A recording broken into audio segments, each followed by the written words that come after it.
It's 5:05 and welcome into a Friday edition of the Carolina Journal News Hour. News Talk 1110 99.3 WBT. I'm Nick Craig. Good morning to you. We start with an interesting story this morning out of the University of North Carolina at Charlotte and an undercover investigation conducted by Accuracy in Media that is discussing diversity, equity, and inclusion. Renamed, reorganized, and recalibrated. That's when an administrator at the University of at UNC Charlotte said officials are doing in the wake of the UNC Board of Trustees policy decision to slash diversity, equity, and inclusion programs. We've got to take a step back to 2024, April of that year, when the Board of Governors voted to amend DEI policies on campuses statewide to maintain what they called institutional neutrality. However, undercover footage from Accuracy in Media released earlier this week exposed a university administrator explaining how officials skirt the DEI ban. Furthermore, the group says that they have additional footage from roughly 6 different UNC campuses showing a similar story. UNC Charlotte Assistant Director of Leadership and Community Engagement, Jaquie Sanders, was caught on hidden camera admitting that the university continues DEI work despite the state ban. In the back-and-forth exchange with this undercover journalist, the journalist asks, "So equity work is still happening here?" She responds by saying, "I can't say that, but we've renamed it, we've revised it, and we've recalibrated it, so to speak." In the video, she explains that front-facing DEI positions don't exist, but rather they are using opportunities to do the work in a covert manner, saying, quote, "We just finesse the language. That's the word of the year. We do work that is covert."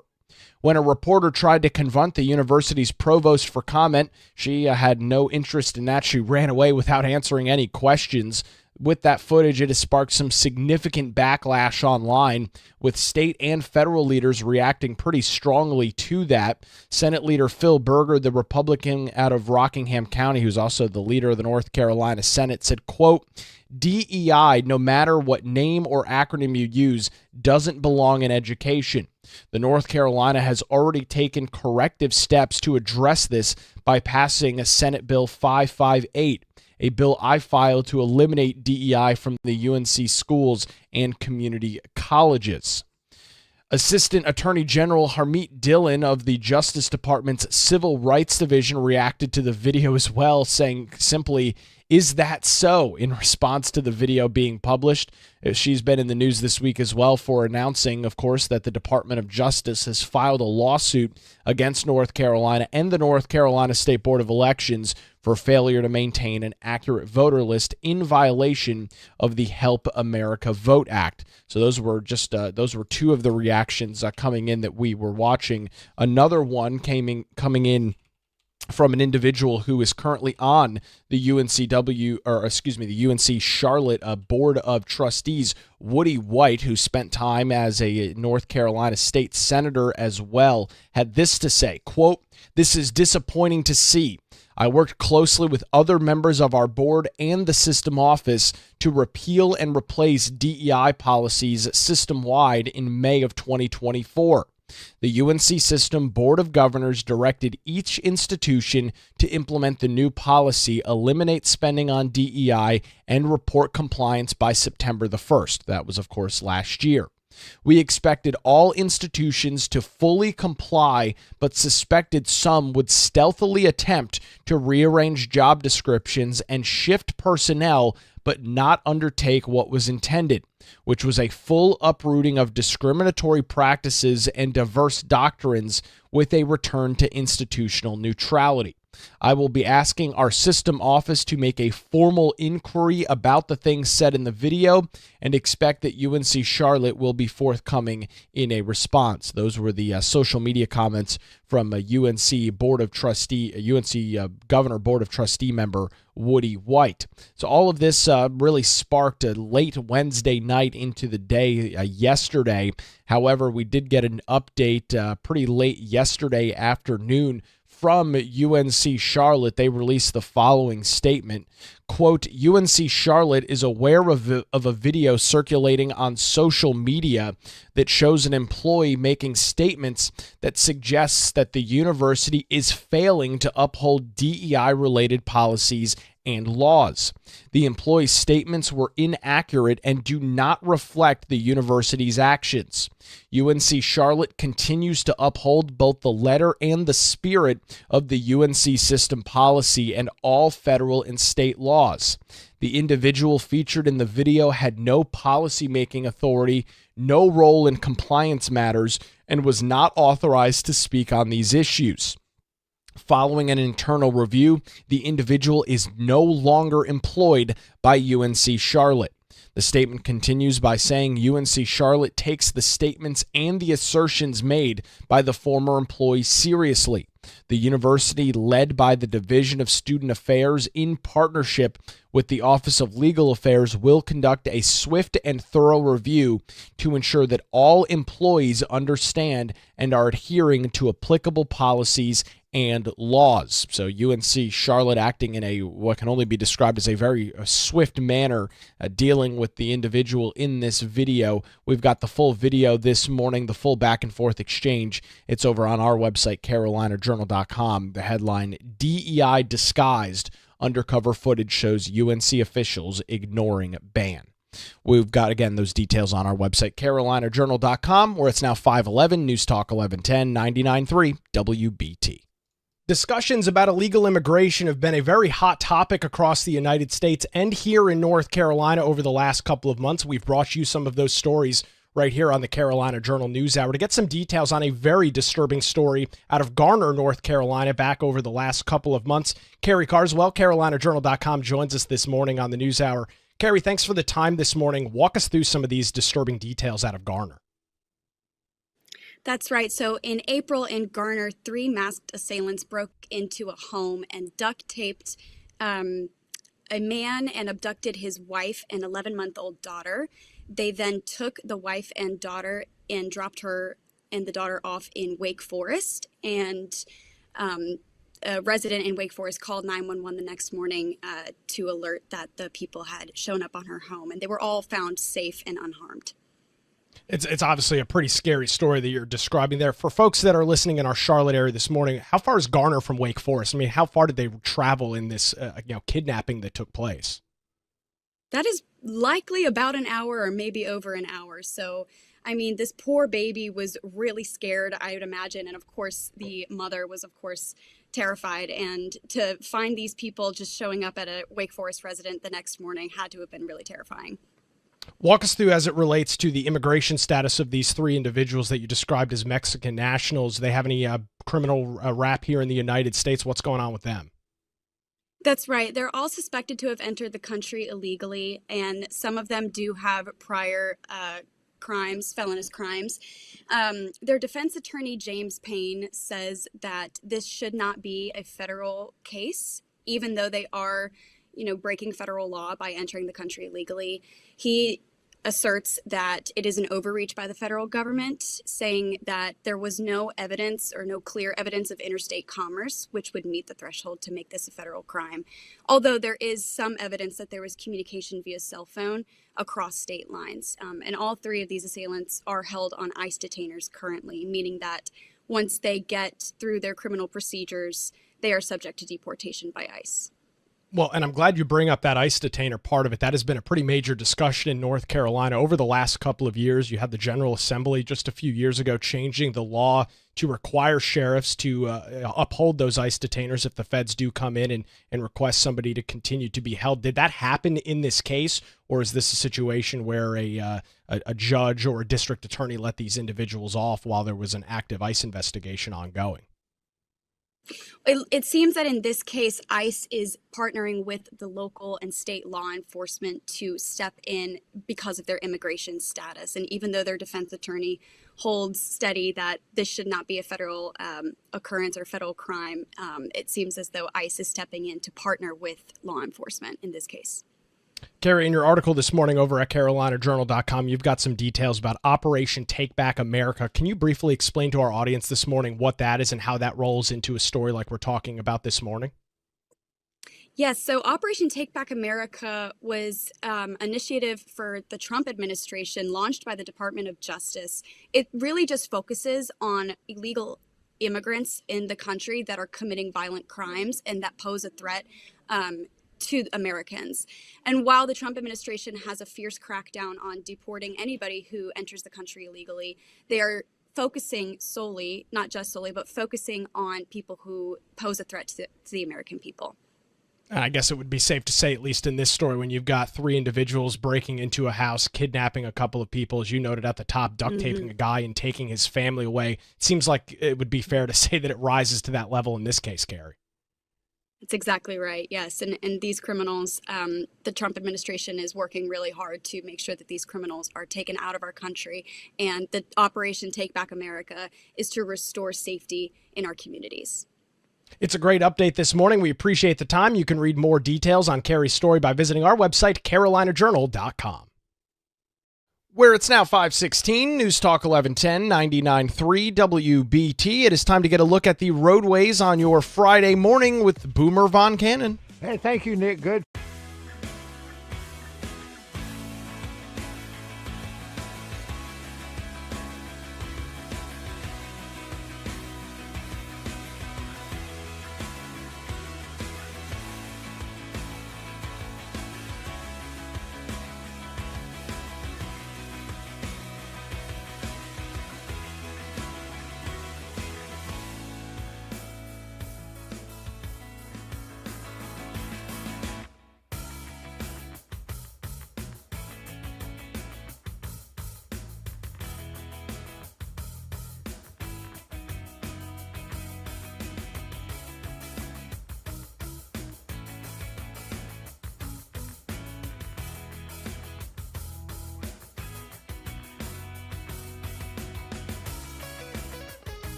And you're live.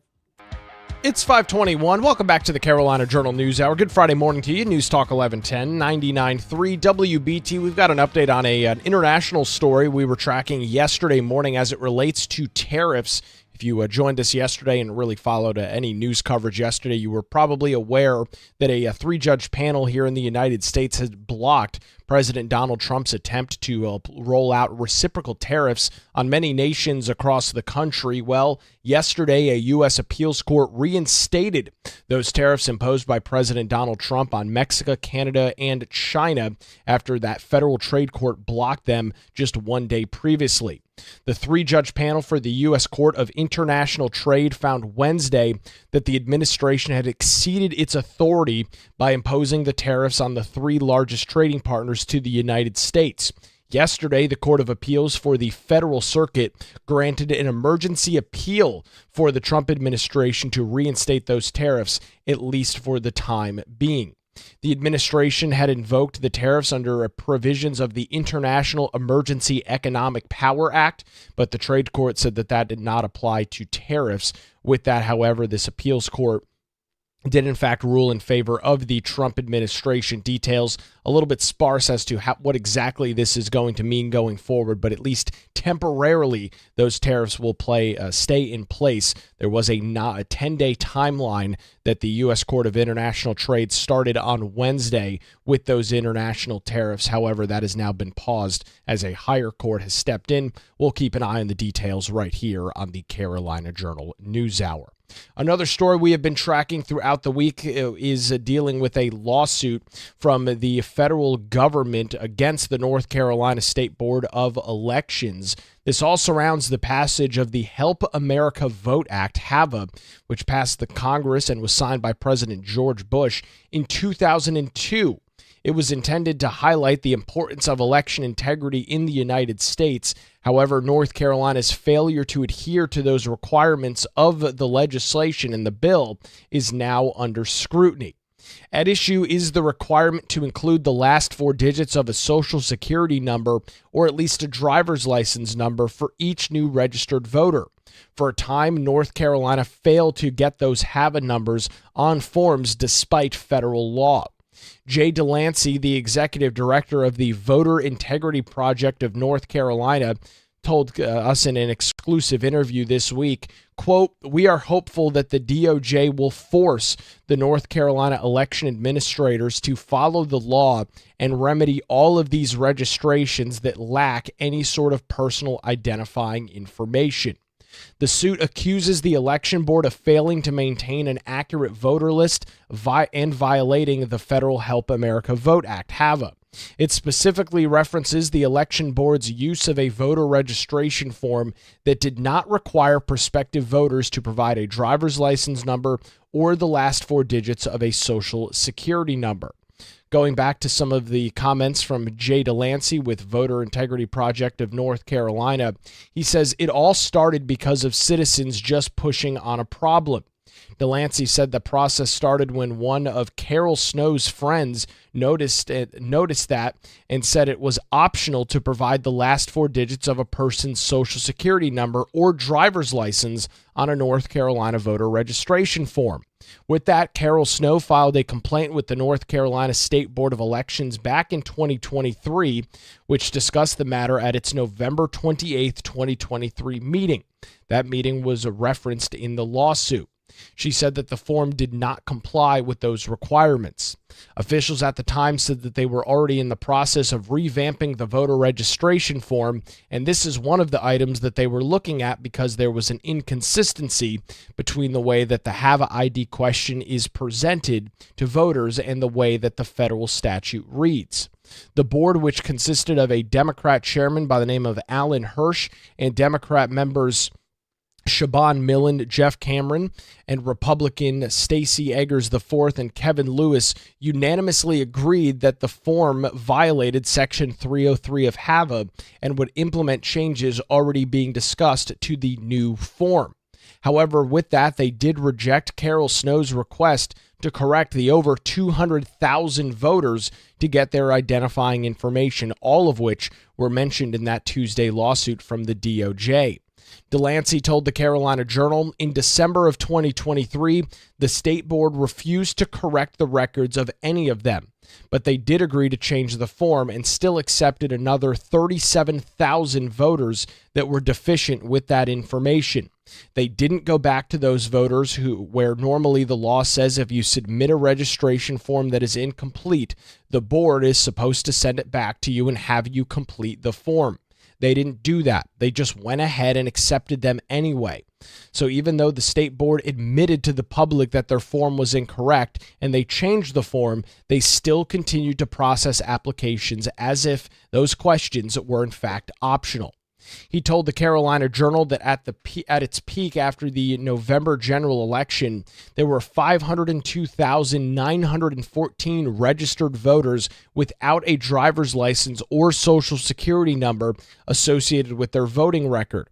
About 250,000 of those were before the HAVA requirements took place, so those registrations are not an issue. Those folks had been registered in the state prior to 2002.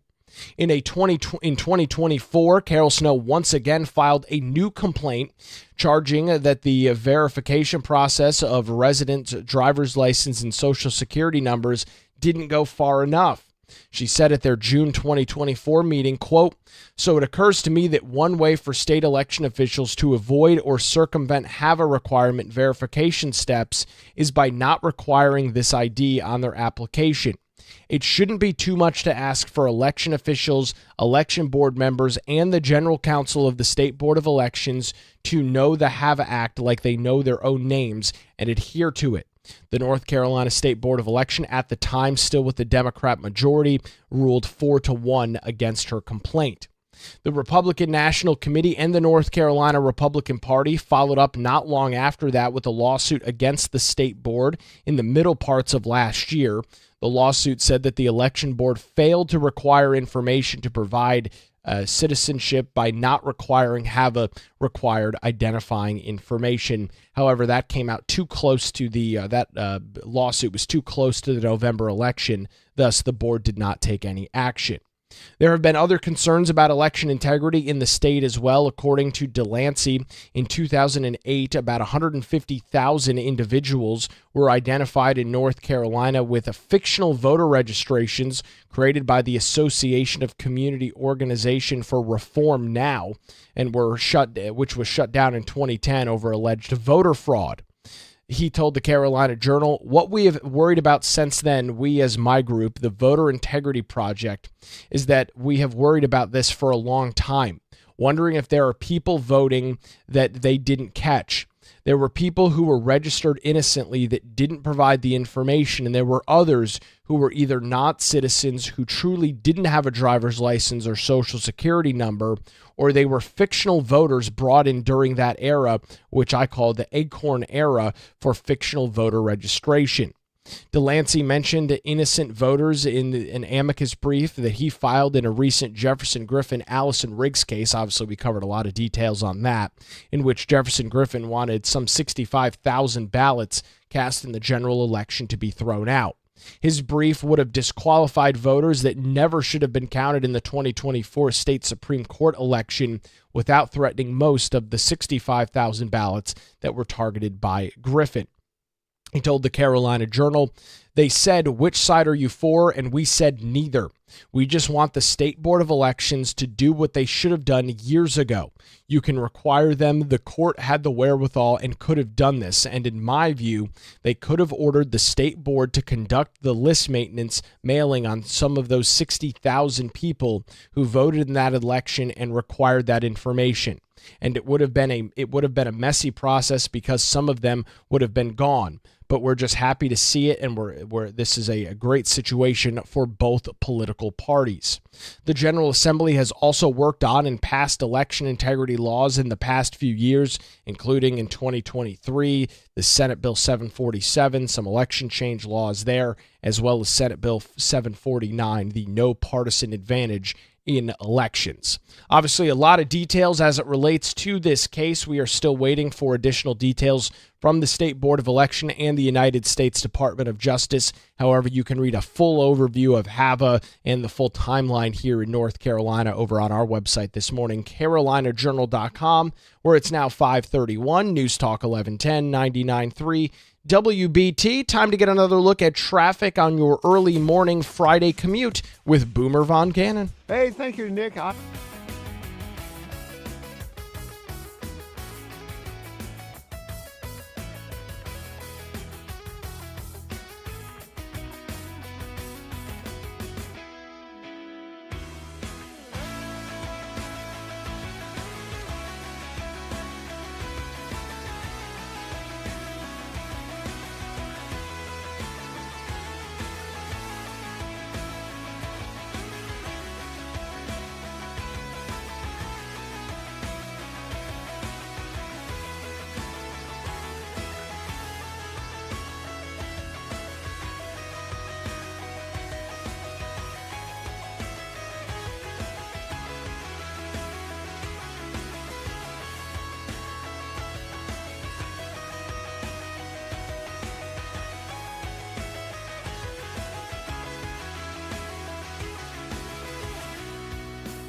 It's 5:38. Welcome back to the Carolina Journal News Hour. News Talk 1110 99.3 WBT. Over the last year or so, the Carolina Journal has continued reporting on the use of reserve funds in the state budget. That's billions of dollars worth of taxpayer monies that are appropriated yet not accounted for in the general fund's headline numbers.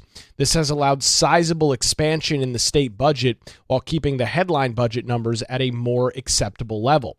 So the question that we are digging into this morning is, so where's that money going and how do those reserve funds work? We're looking this morning at the Information Technology Reserve. According to the latest monthly financial statement from the Office of the State Controller, the IT Reserve, which was established in the 2021 budget, currently has more than $343 million in it. The budget reads as follows. The state controller shall transfer funds available in the Information Technology Reserve to state agencies and departments for information technology projects, and the funds transferred are appropriated for the fiscal year in which they are transferred. A total of $208.3 million in appropriations has been outlined in the House version of the budget, $264 in the Senate version. All of those appropriations are for the 25 through 27 biennium budget. In comments to Carolina Journal, Joseph Harris, a fiscal policy analyst for the John Locke Foundation, said in addition to the $264 million in the Senate, they recommended transferring $15 million to the Economic Development Project Reserve, $61 million to the Hurricane Helene Fund, and resulting in a total of $341 million worth of reserve funding. The House appropriates $15 million in fiscal year 26 and $12 million in 27 from the IT reserve to other reserves in the state for the Uniform Education Reporting System. The House and Senate have both made appropriations to the School Business Modernization System, the House appropriating $15 million, the Senate $45 million, so a pretty big difference there between the two different chambers of government here in North Carolina. And the House and Senate are both appropriating to the Electronic Health Records Fund as well, $18.6 million from the House and the Senate on that.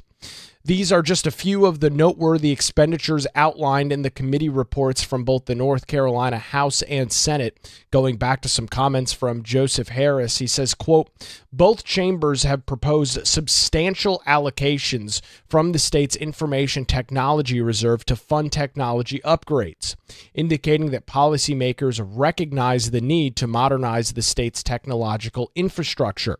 The House recommends $280 million in technological upgrades over the biennium, while the House recommends $264.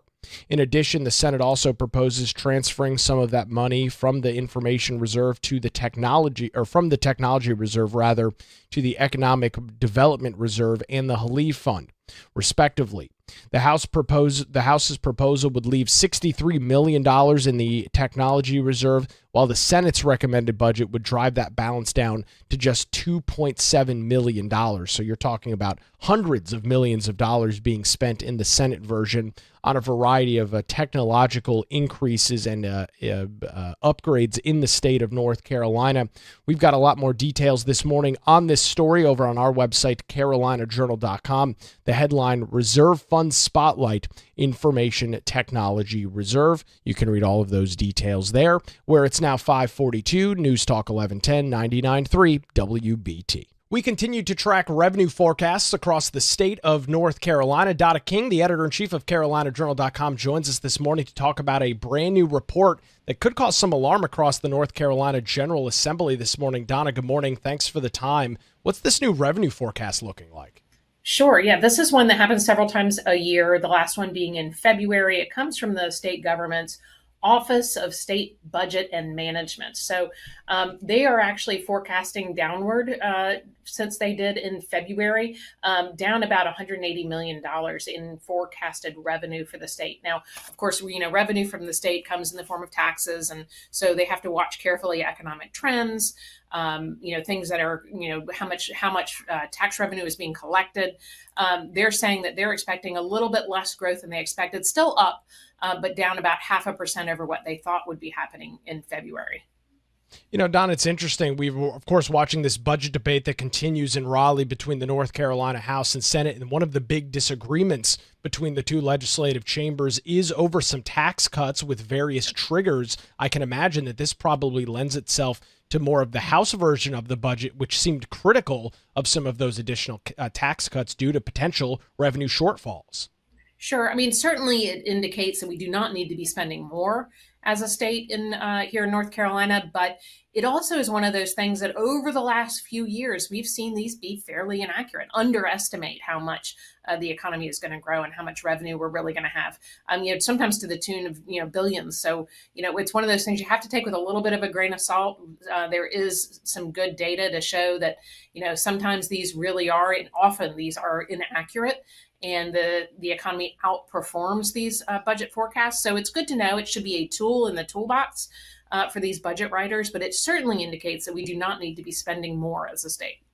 Well, and you bring up that point. It was echoed by this leader of the North Carolina Senate back a couple of months ago when they first unveiled the budget. Many reporters asked him that same question. He said something to the extent on these revenue forecasts have been wrong for a decade since Republicans have been cutting tax in the General Assembly. From what I understand, it has to do a little bit with the model that they use to really project some of these forecasts. Sure. It tends to be a little bit more static than dynamic, which I guess can lead to some of those discrepancies. Right. I mean, in government, who would have thought, right? I mean, I do think that is part of the problem. The modeling needs to be updated. And I think that it's, sometimes you see these trends happening. For example, right now, tariffs. We're hearing a lot about tariffs. And so this is one of the reasons why that forecast is downward, because they say that the taxes on automotives, the taxes on the raw materials that go to build cars, tires, engines, whatever, is going to impact, for example, the highway fund. And so they're saying they're expecting, that consumers will spend less if these tariffs happen, and therefore the projections will be down. So they're really having to look at a crystal ball. And that's something to keep in mind as they're going. And of course, a lot of folks, a lot of industries are very concerned about what tariffs are going to do to North Carolina's economy. And that's something that they have to consider as well. I can imagine you talk about how the state brings in the vast majority of the revenue through taxes. I can imagine continued inflation, 4 years of that, middle-class Americans, especially middle-class North Carolinians, having less discretionary money left over at the end of the month, Donna, probably factors pretty heavily into this as well.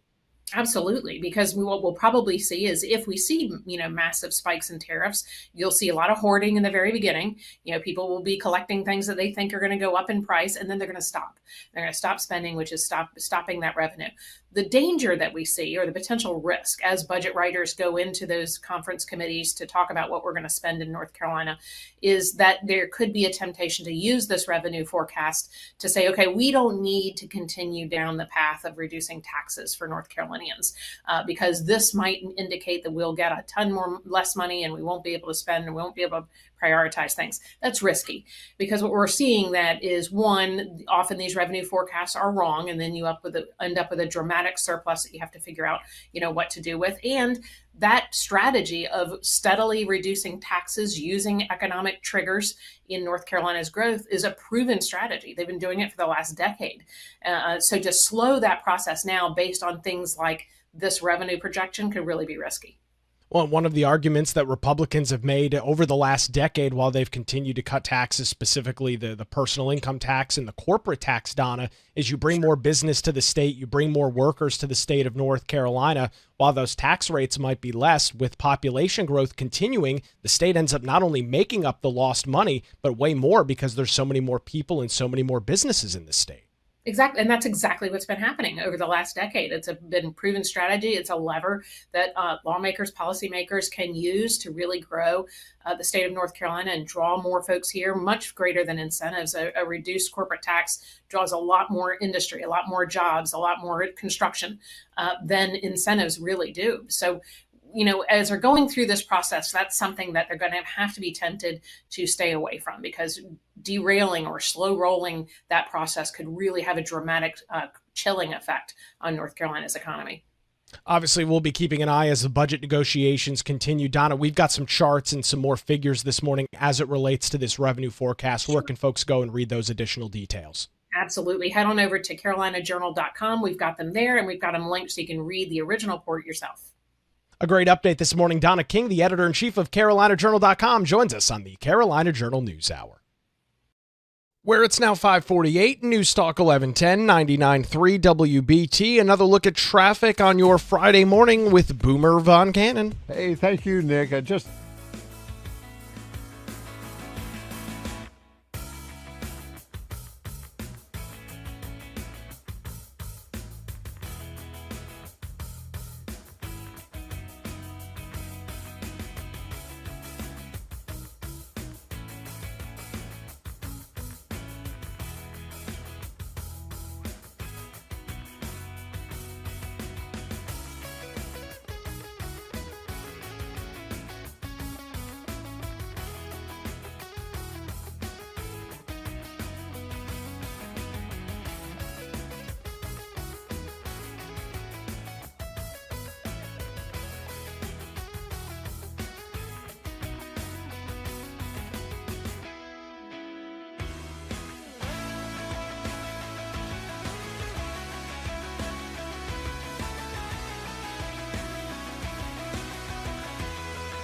It's 5:53. Welcome back to the Carolina Journal News Hour. News Talk 1110, 99.3 WBT. Good Friday morning to you.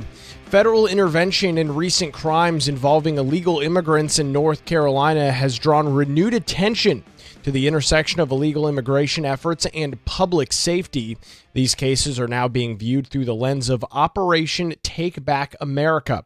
That's a Trump administration initiative that prioritizes federal prosecution of non-citizens accused of committing serious crimes on U.S. soil.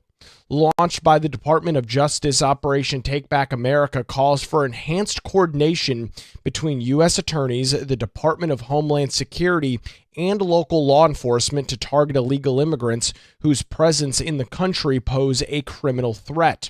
According to the DOJ, the initiative is intended to, quote, take back our communities from violent criminals and lawbreakers who have no legal right to be here, end quote. A recent high-profile case in North Carolina has revived the policy's relevance, including a high-profile kidnapping in Garner. Going back to April the 28th, three masked individuals, Mexican nationals, allegedly broke into a home in Garner, restricted a man with duct tape, and abducted his wife and 11-month-old daughter. The three suspects were later confirmed to be in the country illegally and are currently being held on ICE detainers. Initially charged in Wake County, the case has since been transferred to federal court. The three are being charged in federal crime complaints with kidnapping as well as aiding and abetting. Defense attorney James Payne, who is representing one of the accused, argues that the federal government's involvement constitutes an overreach. Payne told the Carolina Journal, quote, had this been any other defendant, more likely than not, the state government would prosecute this case. Under federal law, crimes like kidnapping fall under federal jurisdiction when there is a probable cause to believe that the offense involved interstate commerce or crossed state lines.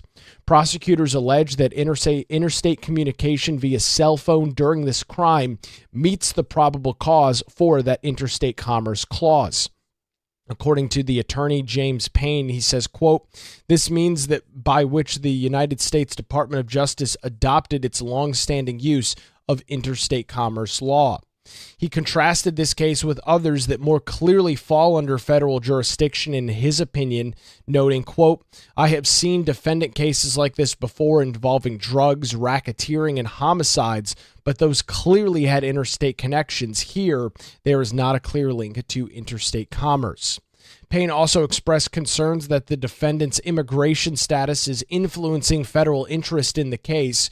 While Payne would not confirm or deny whether the assailants were illegal immigrants, he did confirm that all three were held on ICE detainers due to their immigration status, meaning that they are subject to deportation once the criminal procedures are complete. In other incidents across the state we have covered, a separate incident earlier this year, 6 illegal immigrants were indicted by a federal grand jury in Charlotte on charges of ranging from illegal re-entry to possession with a firearm, according to U.S. Attorney for the Western District of North Carolina. Several of the individuals had prior felony convictions or deportation orders, but had once again re-entered the United States illegally.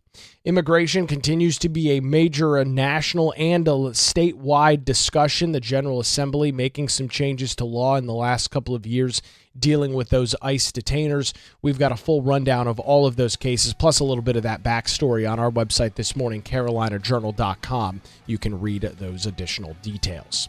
Well, hey, that's going to do it for a Friday edition of the Carolina Journal News Hour. WBT News is next, followed by Good Morning BT. We are back with you Monday morning, 5 to 6, right here on News Talk 1110 and 99.3 WBT.